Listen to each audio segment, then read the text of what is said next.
This is the question with the figure. You are on a cart, everything is frictionless,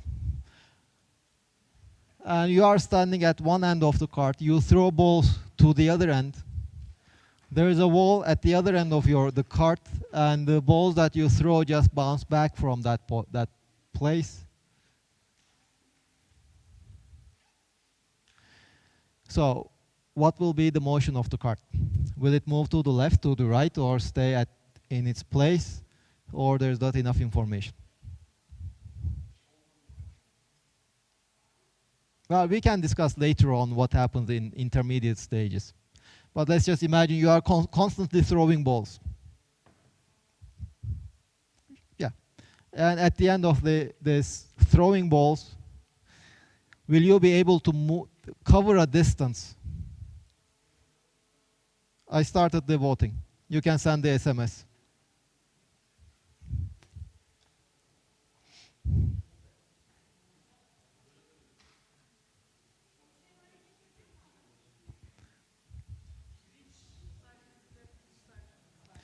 Well, that is left, that is right. This is left, or your right.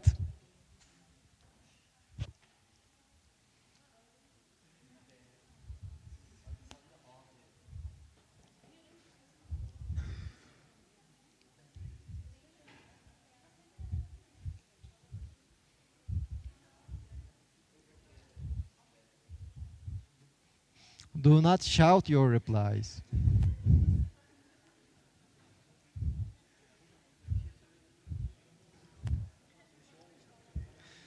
We will discuss what happens in a few minutes. Hemen söyleme işte. Hemen söyleme.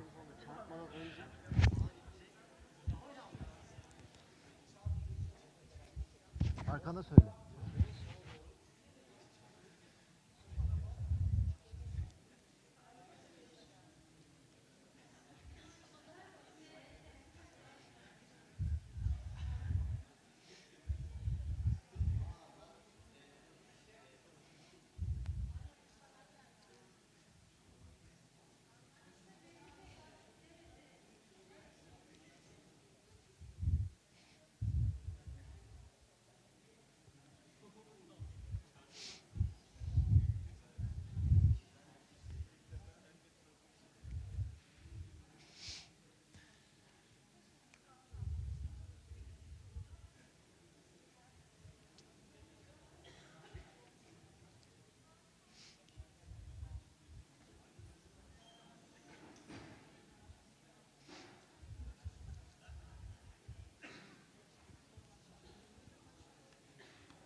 What do you mean by recoil?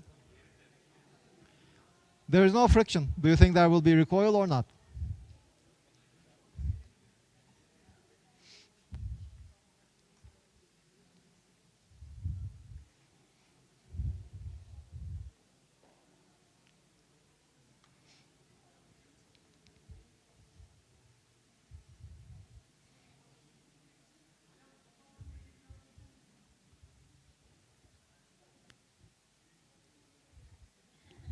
Does it matter? If that matters, this is the balls.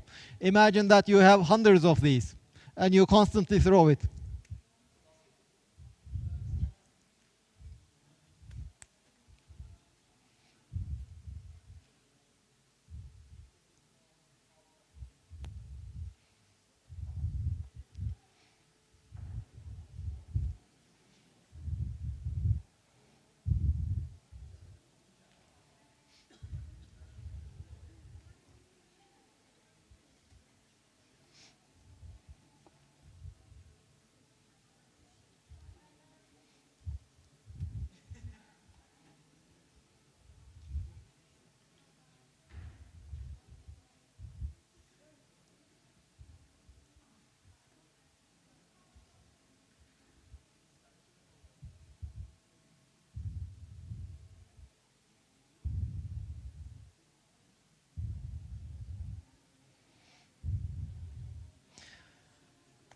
Okay, so time is up. Some A guy, somebody who thinks that it is A, it moves to the right. That is, it will move in that direction.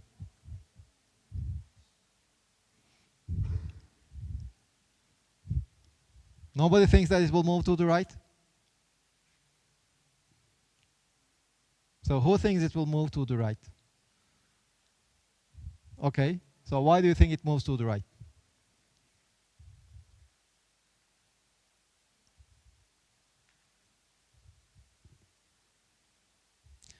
Moves to the right means it will be moving in this direction.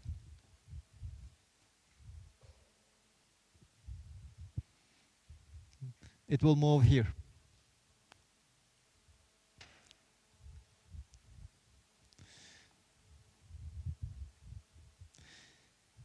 Come on, there are 8 people who voted A. None of you want to speak up? You said A? So you wanted to say A? Okay.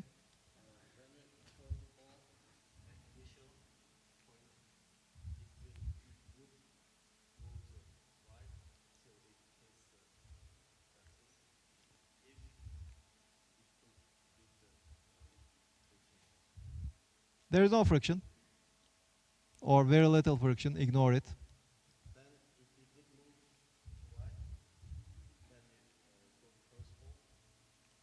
Then? You mean after it bounces?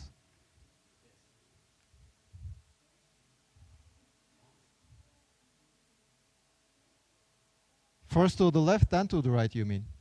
So why to the left?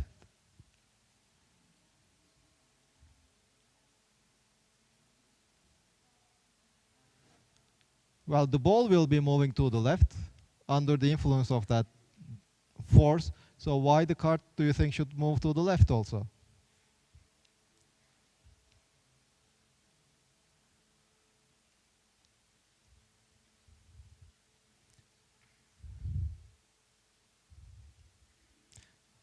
Okay, anyone who thinks it's B? Yes.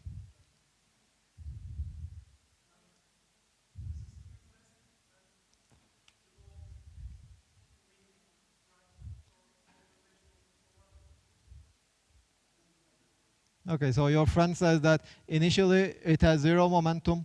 So finally, when the ball is moving in this direction, as shown in the figure, the cart, to conserve momentum, have to move in the other direction, to the left. So that is the answer of your friend, which voted for B.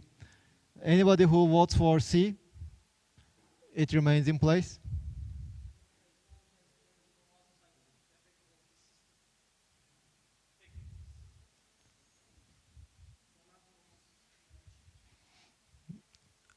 Doğa.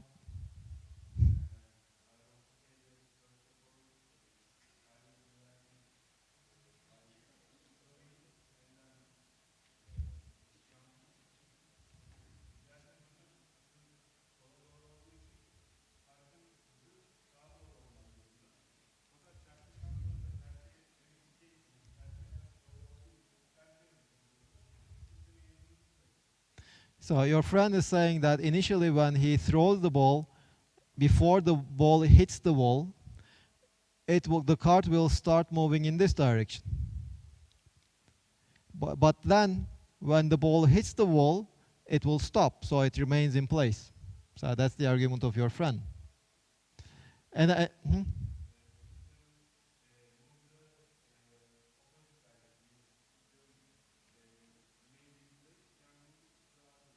and then, okay, so he threw the ball, it will move to the left, to the right. The ball hits the wall and bounces back, so the cart will start moving to the left after that. So okay, so we have the answer we have until now. So one friend said that there is momentum conservation. So since this is moving in this direction, one part of the system, the other part of the system should be moving in the opposite direction to conserve 0 momentum. Another your friend says that, okay, the momentum should be, there's no external force and hence the momentum should be conserved. So at the end, it should remain in place. That's what you said, right? There was another answer from the back. He said that, okay, when you first throw the ball, one part of the system gains a momentum towards the left. So the rest of the system should gain a momentum towards the right. So the cart moves towards the right. But when the ball hits the wall and bounces back, at the end of this process, one part of the system has a momentum moving in the right direction. So the rest should have a momentum in the left direction. So at the end, when the ball hits the wall and bounces back, it should move to the left. Okay, any other comments? Well, I think the most detailed answer is what your friends at the back and you had given. So of course, there is no force acting on the system, and you are right that the momentum of the system should always remain zero. It shouldn't change, of the system as a whole. But when we are talking about the system as a whole, you should think of the cart plus the ball system.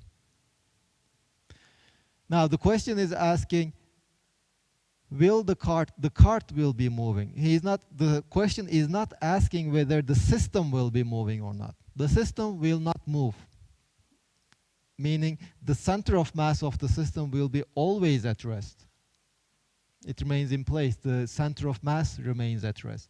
But the cart, not being the whole system, but just part of the system, the momentum of the cart should be equal to negative the momentum of the rest of the system. Because the whole system should have zero momentum. The cart plus the rest of the system should have zero momentum. If the rest of the system has a momentum towards the right, the cart should have a momentum towards the left. If you think in terms of forces, okay, this is the description from the momentum conservation picture. If you think in terms of the forces, just imagine the stages. You hold the ball, you get ready to throw the ball. As you are throwing the ball, you are exerting a force on the ball so that the ball is accelerating in that direction. At the same time, the ball is exerting a force on you in the opposite direction. So as you are throwing the ball, you will be moving backwards. So in this picture, as you are throwing the ball, you are moving back. There is a force on you towards the towards the right. So once you throw the ball, the cart attached to you, I'm assuming that you are not sliding on the cart. If you are moving to the right, the cart will be also moving with you. The cart starts to move to the right. But then there is the other part. The ball just comes, there is this wall over here. It hits the wall. So the ball will exert a force on the wall in that direction now. And well, the wall is exerting a force on the ball in this direction because its initial velocity is in this direction, its final velocity is in this direction, so there's a change in the velocity in that direction. That is the acceleration of the ball. So the ball feels a force in that direction, so that is the force exerted by the wall. So the ball exerts a force on the ball in that direction.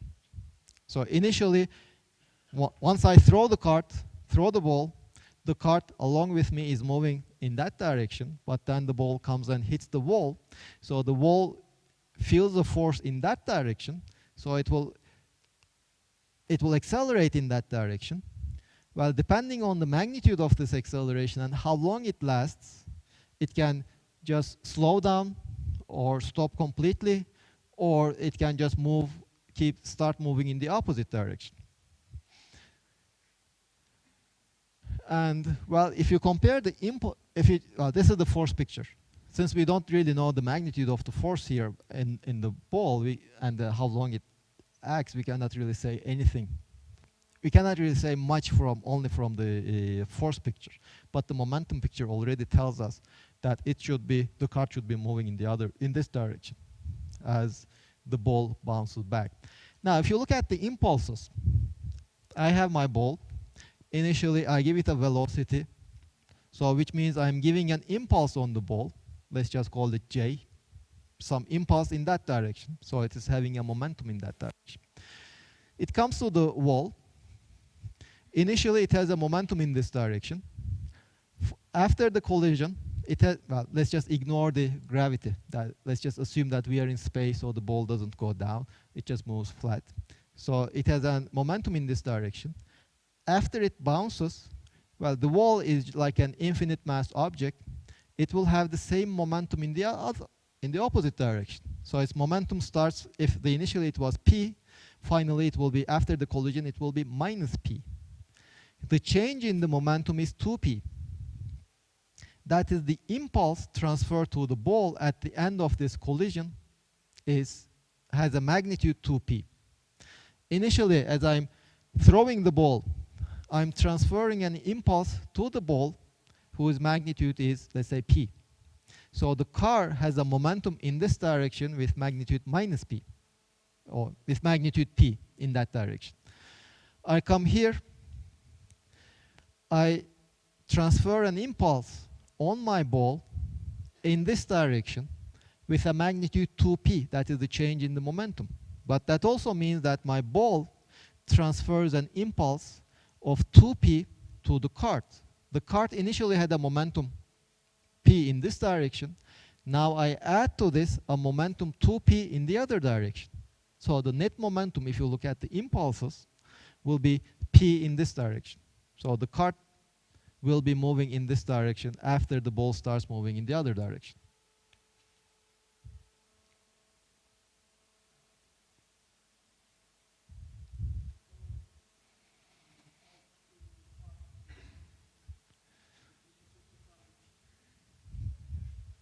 So the question is this. I have my cart.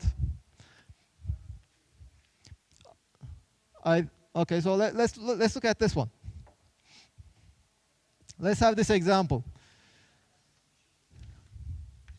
I have a cart that is frictionless. Let us assume that the mass of this whole thing, for simplicity, let us just call it m. I stand here, and let's just say that the length of the cart is L. I stand here.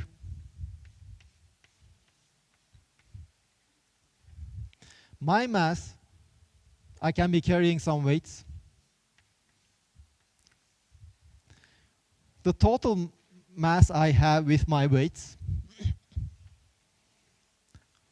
is also m. And let us suppose that I'm on the cart and I move in that direction. And from here, I just come here.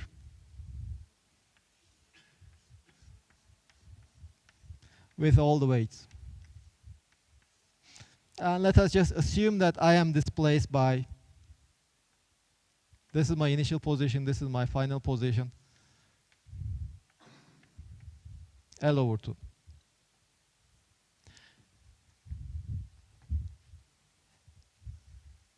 L over 2 with respect to a reference frame fixed outside the cart.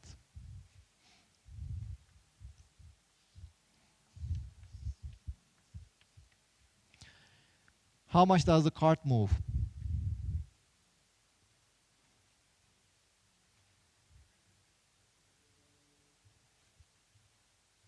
So let's just imagine that this is the cart. The cart starts from here, this line, and it goes until this line. And you are making the measurements. Initially, I stand here with all the weights. The cart is, let's say, 2 meters. She just looks at me, and she sees that I move 1 meter in that direction. My claim is she will also see that the cart is moving in the other direction.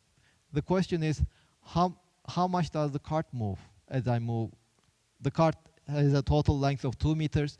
I move, according to her, 1 meter to the other end of the car. How much does the car move?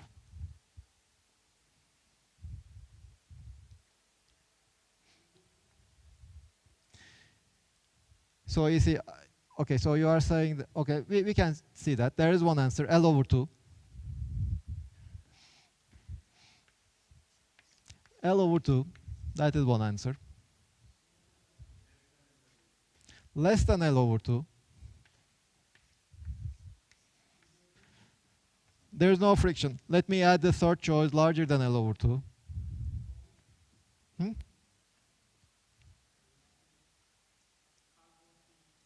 0. It will not move.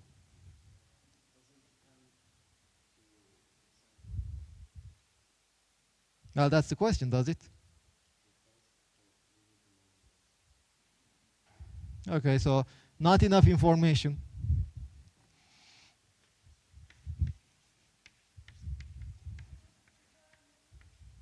The car is free to move, there is no friction. The car is free to move. There is no friction. So the question is, does the car move? If the car moves, how much does it move?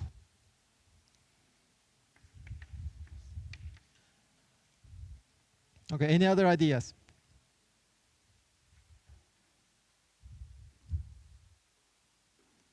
So, will the car move? Let's just discuss that one first.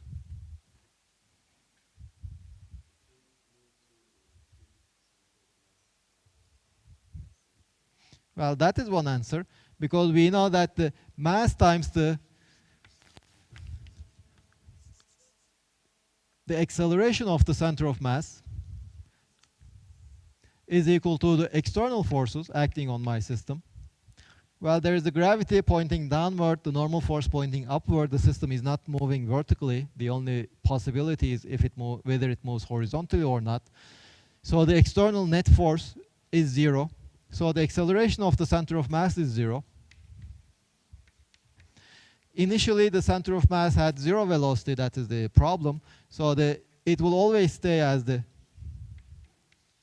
0 with 0 speed, the center of mass. So that means that the displacement of the center of mass position should be 0. The center of mass should be constant. But if one part of the system as a whole is moving in one direction, then the rest of the system should move in the other direction to balance the change in the center of mass. That is one answer. If you just look at the total momentum of the system. Or you can think in terms of the forces. That's another possibility. We have been studying forces for 7 weeks since the beginning. You can make use of that. If you are moving in that direction, that means you first have to accelerate. You have something to say?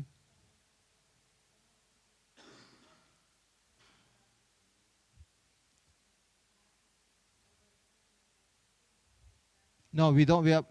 My question is whether the car is moving or not. Will the car move?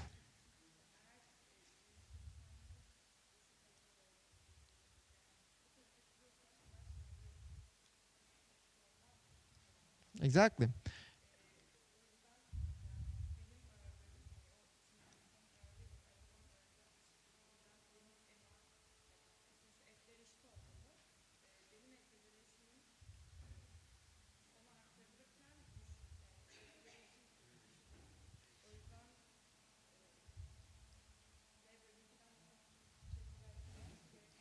Well, let's see. Your friend, if you think in terms of the forces, your friend is saying that I'm moving in that direction.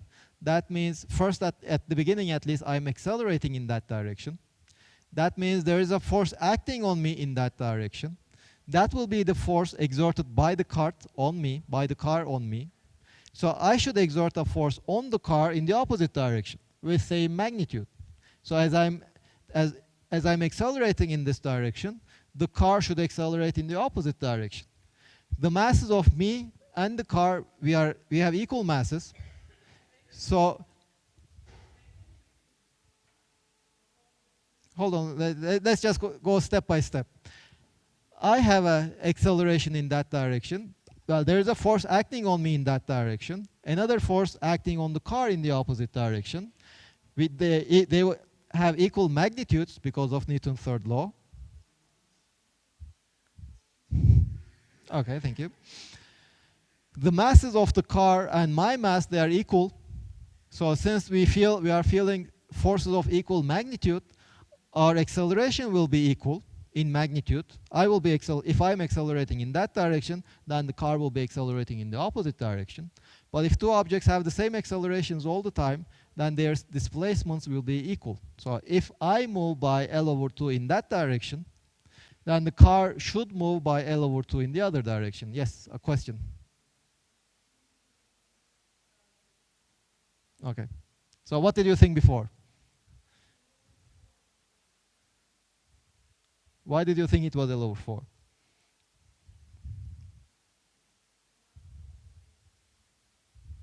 Why?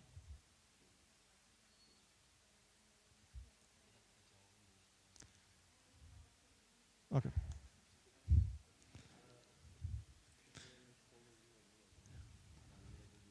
Well, I mean, for simplicity, I had just assumed that the masses were equal. Yes.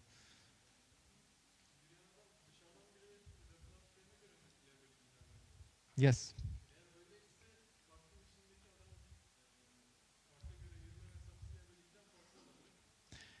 According to the cart, the guy moves by L. Now, okay, so, okay, according to an outside observer. Now, since the car is accelerating, it's not an inertial reference frame. You should always study from an inertial reference frame. So she is observing. She will see that I move by 1 meter in this direction. So she will also see that the car moves in the other direction by 1 meter. So I will be away from the wall of the car by 2 meters. Or in this example, if I'm at one end of the car, just my back on the wall, if I move by L/2, half the length of the car, to the other side, according to her, of course, I will reach the other end of the wall. Because that wall has approached me by L/2, I moved in that direction by L/2, so we are just at the same point. If I count, let's just say that the length of the car is 4 steps according to my steps. If I count how many steps I took 4 steps. I moved all the length of the car because the car was moving by me.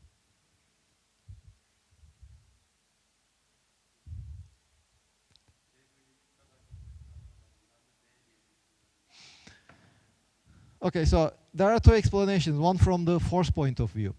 The force point of view tells me that since they have equal masses, they will be exerting forces of equal magnitude on each other, which tells me that they will be feeling equal accelerations, whatever the acceleration is.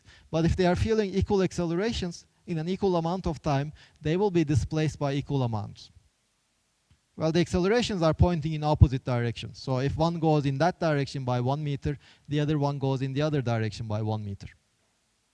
Okay, that is one point of view. Or we can just look at the center of mass motion. The center of mass should remain the same. Well, the center of mass of the system as a whole is nothing but m times the position of the car plus m times the position of the person divided by twice m. So this is, you can just cancel the m's. So the change in the position of the center of mass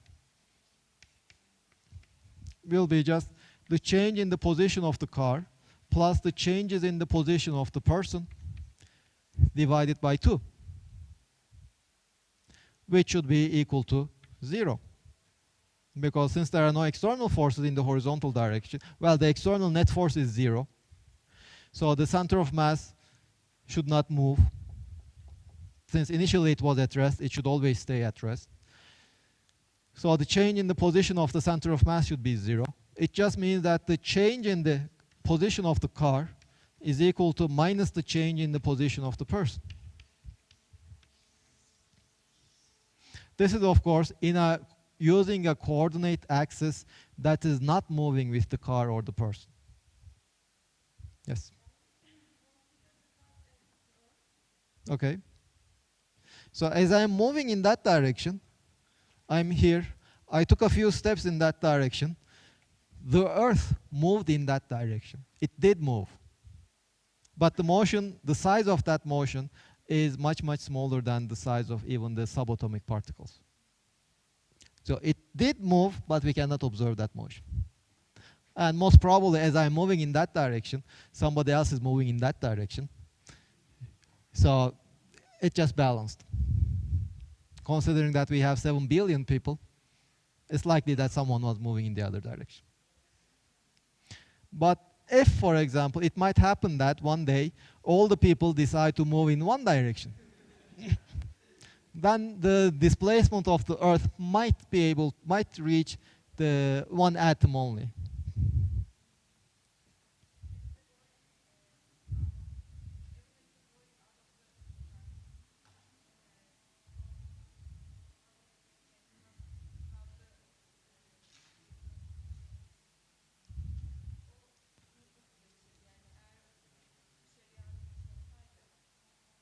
Oh, so you are saying that the boy, it comes to the end of the car and just jumps up. Okay, so the moment. Okay, so what happens here is,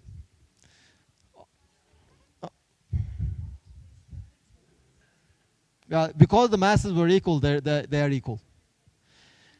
Yes, if the masses were different, the displacement would have been different. Now, that was a nice question, by the way. What happens if you just jump out of the car? Now, here what is happening is, as I'm accelerating in that direction, the car is accelerating in the other direction. As I stop, the car also stops moving when I stop. So when I just walk L over 2 distance and stop there, the car also stops, because I'm accelerating in that direction, the car is accelerating in this direction. Now, if I jump out of the car, well, right after I jump, I have some velocity in that direction. I have some momentum in that direction. So the car should have a momentum in the other direction. If there is no friction, imagine you are jumping just on the ice without any friction, you will just keep moving in that direction, and the car will keep moving in the opposite direction. It will not stop. If you jump in the vertical direction, well, the car will try to go into the Earth, but it will not be able to, because the normal force will balance the external additional force that you apply. Earth will move. When you jump up, the Earth will move in that direction. And as you are falling down, the Earth will move back towards you. It will move. Just the motion will be, the displacement of the Earth will be very small. Yes, you remember.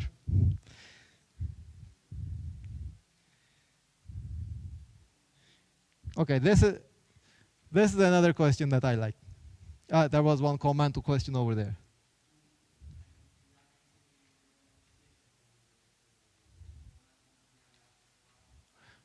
We will discuss it later on. Ask me again. After we finish discussing rotations. Well, okay. About this one or about the previous question? Which one? The answer. The cart moves to the right. Well, depends on how detailed you want to go. Okay, it moves to the left, your left. It moves, okay. Between the guy throws the balls and hits the wall, it will move in this direction. But the question, remember, you throw balls, you are just regularly throwing balls. So at the end of the day, the cart will put in motion to the left. It's just not one ball, it's yes.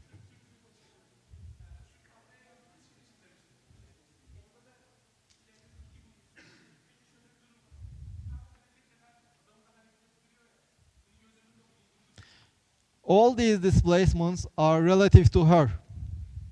She's not in the car. It is relative to a reference frame fixed outside the car. This is my inertial reference frame.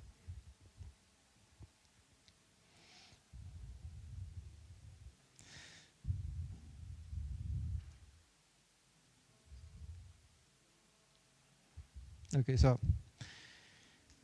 this is a phenomena used in space flights when you are sending satellites to other planets.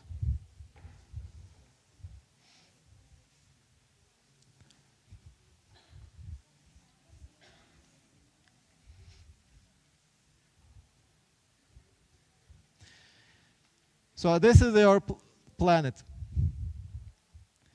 It is Saturn. So your satellite approaches Saturn with some initial speed.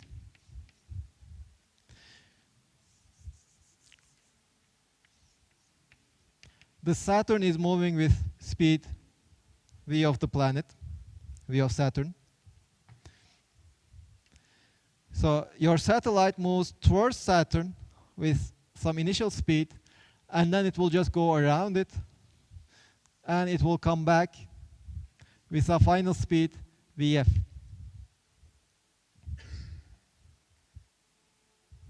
Of course, this initial speed is the speed when it was very far away from the Saturn so that it doesn't feel its gravitational attraction. And the final speed is when it is again very far away from the Saturn, when it cannot feel the gravitational attraction of Saturn anymore. So what is this final speed?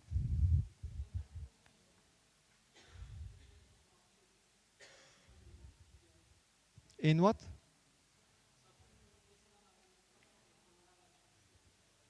No, there is no rockets here. No rockets. There is no force acting on your satellite except on the gravitational attraction of Saturn.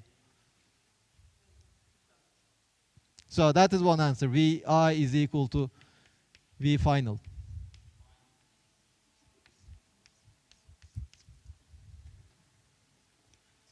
They have the same speed. So that is your friend's claim.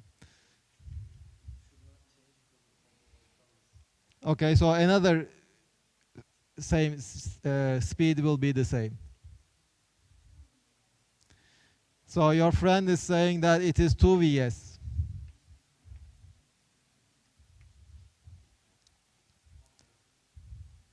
So the Saturn is moving, it's not at rest. Any other ideas?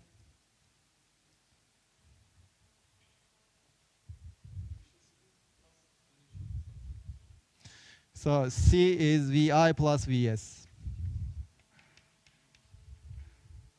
Why?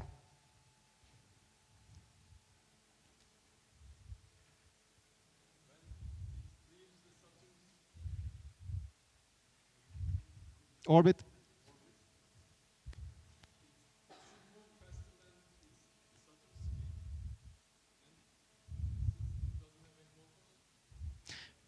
So why don't you conclude, for example, that unless Vi is faster than Vs, it will not come back? So that might be another conclusion, no? So, okay, whenever you have any one of these answers, you need some justification. What is your justification? Well, for this one, your friends had said, okay, there's no network done, so Vi is equal to Vf. Fine, that is one justification. Whether it is correct or not is another issue. 2 Vs, what is the justification of 2 Vs? Is it just because you like the number 2? Okay, any ideas?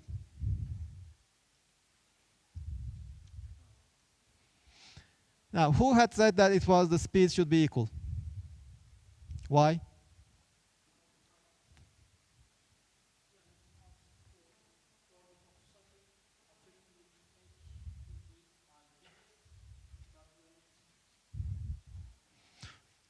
So as it's approaching Saturn, it will get a larger speed. As it is going away, it will have a smaller speed. Is that what you say? But still, that is not a justification why they should be equal. Why equality? Why not say, okay, V final will be 1/3 V final. V final will be 1/3 V initial, for example. Why not that?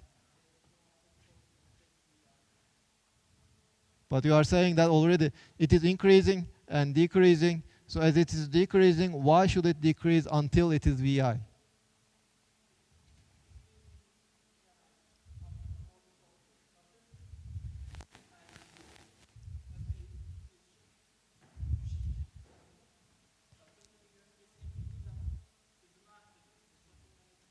Okay.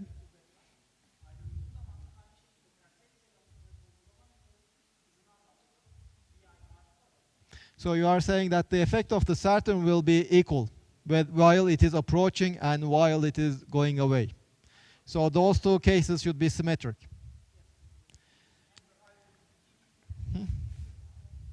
So who thinks that, who agrees with him?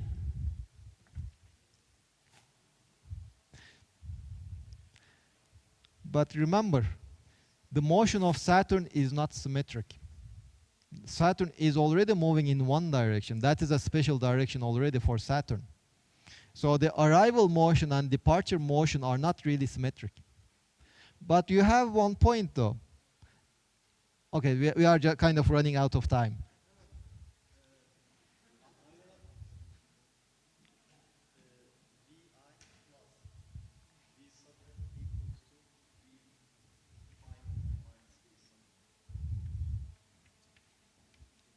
Well, this is probably on the right track. Let's look at, your friends had one point. Not completely true, but one point. If Saturn was at rest all the time, well, the problem here is, okay, you can talk about the energies. When your satellite is infinitely far away, there is no potential energy of the system. So everything is in kinetic energies. The kinetic energy of the satellite, initial kinetic energy of the satellite, plus the initial kinetic energy of Saturn is equal to the final kinetic energy of the satellite plus the final kinetic energy of the Saturn. But the problem is, if the Saturn has even a very small velocity, initial velocity, it will have infinite kinetic energy, almost infinite kinetic energy. So you will not be able to, a zero change in that infinity will still have you infinite kinetic energy. So you can transfer to the satellite as much kinetic energy as you like. So that will not hold, that we will not be able to use as long as the Saturn has some velocity. So what should have, but if Saturn didn't have any velocity, suppose rather than looking at it in this reference frame, let's look at in the reference frame fixed on Saturn. That's an inertial reference frame. In that reference frame, the Saturn is at rest. Initially, your satellite is moving in this direction. What will be its speed? Vi plus Vs.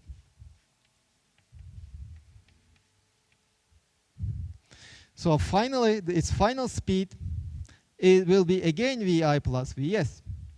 Well, the Saturn is at rest. It doesn't have any kinetic energy. The system doesn't have any potential energy. So conservation of kinetic energy just means that the satellite, conservation of energy means that the kinetic energy of the satellite, as it's approaching Saturn from infinity, should be equal to as it goes away from Saturn at infinity. So these two speeds have to be equal. But this is in the reference frame according to an observer on Saturn. He looks at my satellite and he sees that the satellite is approaching with speed Vi plus Vs. And when the satellite moves away, he will see the satellite moving away with Vi plus Vs. But then in this reference frame, the final speed will be Vi plus Vs plus Vs. So it will be, the final speed will be Vi plus 2 Vs. You didn't use any fuel, and your satellite gained a speed that is equal to twice the speed of Saturn. And relative to Earth, Saturn is moving relatively fast. So that is quite often what is done. When you want to send a satellite to a very large, very far away planet, you first send it to one of the giant planets that are moving very fast around that. So you send your satellite, it goes around that planet once, or you just calculate how long it should go, and then it gains this speed, and then, well, you have just gained speed without using any fuel. You don't need fuel to gain this energy, this is additional speed. So you can reach other planets much faster. Any last questions? An exercise for you. You can just follow the same idea. Suppose you have the Saturn, and this is your satellite with initial speed. What happens if it goes with a velocity vector that makes an angle theta? It doesn't go back, but it goes with an angle theta. How much speed gain you have? It will, of course, depend on theta, so just work it out. The idea will be the same.